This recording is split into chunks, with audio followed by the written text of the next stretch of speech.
Blowing up balloons for better health. It works in the heart with angioplasties. How about the nose?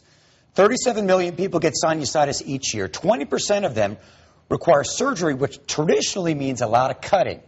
But the Comprehensive ENT Center of Austin does something called a balloon sinuplasty. It opens the nasal passages in the same way that the balloon angioplasty opens up blocked arteries in the heart. Here to talk with us about it is Dr. Daniel Leeman. Thank you for joining us. We're glad you're here. Well, thank you for having me. Brought some interesting things. I did. Sinusitis. I had it once, and basically I got stuffed up, and it just wouldn't go away. That's what it is. That's basically what sinusitis is. Essentially, it's inflammation of the membranes of the sinus cavity. Now, most people, sinusitis. And most people are covered by that with medications and stuff. Yeah, initial treatment for most of that stuff is medications. Sort of the over-the-counter stuff, your decongestants, your nasal sprays. If it doesn't work. Right, if it doesn't work, then you need to sort of ramp it up a little bit. And most of the times we'll see patients who come in who've been on antibiotics for 3 or 4 doses or 3 or 4 types of different antibiotics and still not feeling better. They got a lot of facial pain, pressure. Their sense of smell is muted. So they can't breathe. They're visceral. Relief of that is where this. Let's show how this works and what this is all about. This is kind of the cross section of the nose. Right. This is like basically the sinus cavities cross section. Here's your nose. Up here is what's called the frontal sinus. This is the sphenoid sinus.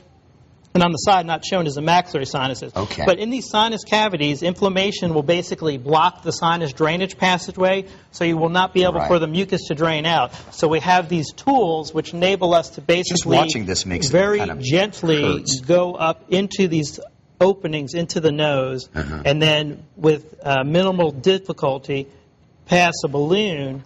And we can show the balloon here through that. That'll go ahead. You're going to take this balloon and kind of put it up there. Yeah, you can go ahead and pass that up. Okay, let's show this balloon. Let's show this balloon. So this balloon is very gentle, but what it does, as we increase the pressure, watch this balloon. And Mike, I want you to feel this. Feel how hard this is.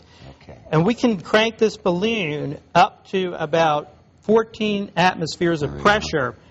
And feel how hard that is. Consider the car tire is about 2 atmospheres, and this is what's doing the job that we used to do in a more invasive fashion by going in and removing bone and cut, and you have bleeding and longer recovery time.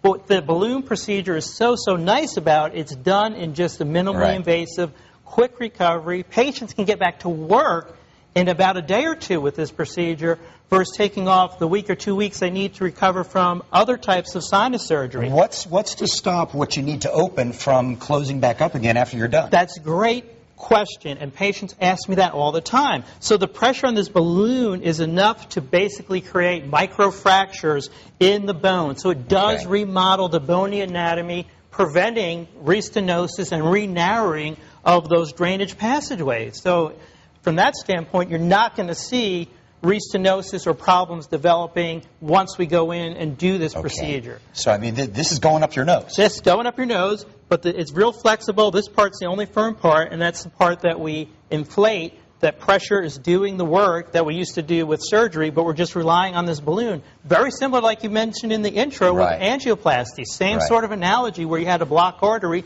and you wanted to open it up. This is doing the exact same thing, but in the sinus drainage passageway. How clever an idea. How many times are you doing this procedure? How often? Oh, once. I mean, we usually want. With the number of patients that you have, do you find yourself doing this quite often? Yeah, because with sinusitis is a very common condition for ENT physicians to see. So I do probably about 20 of these cases a month, easy. Very good. Yeah. Dr. Leeman, thank you very much. Mike, my pleasure. I hope I can avoid the balloon. Yeah, well, if you need a sinus surgery, the balloon is the way to go because it's minimally invasive and quick recovery, and patients just love it. Excellent. Okay, thank you. You're welcome. For more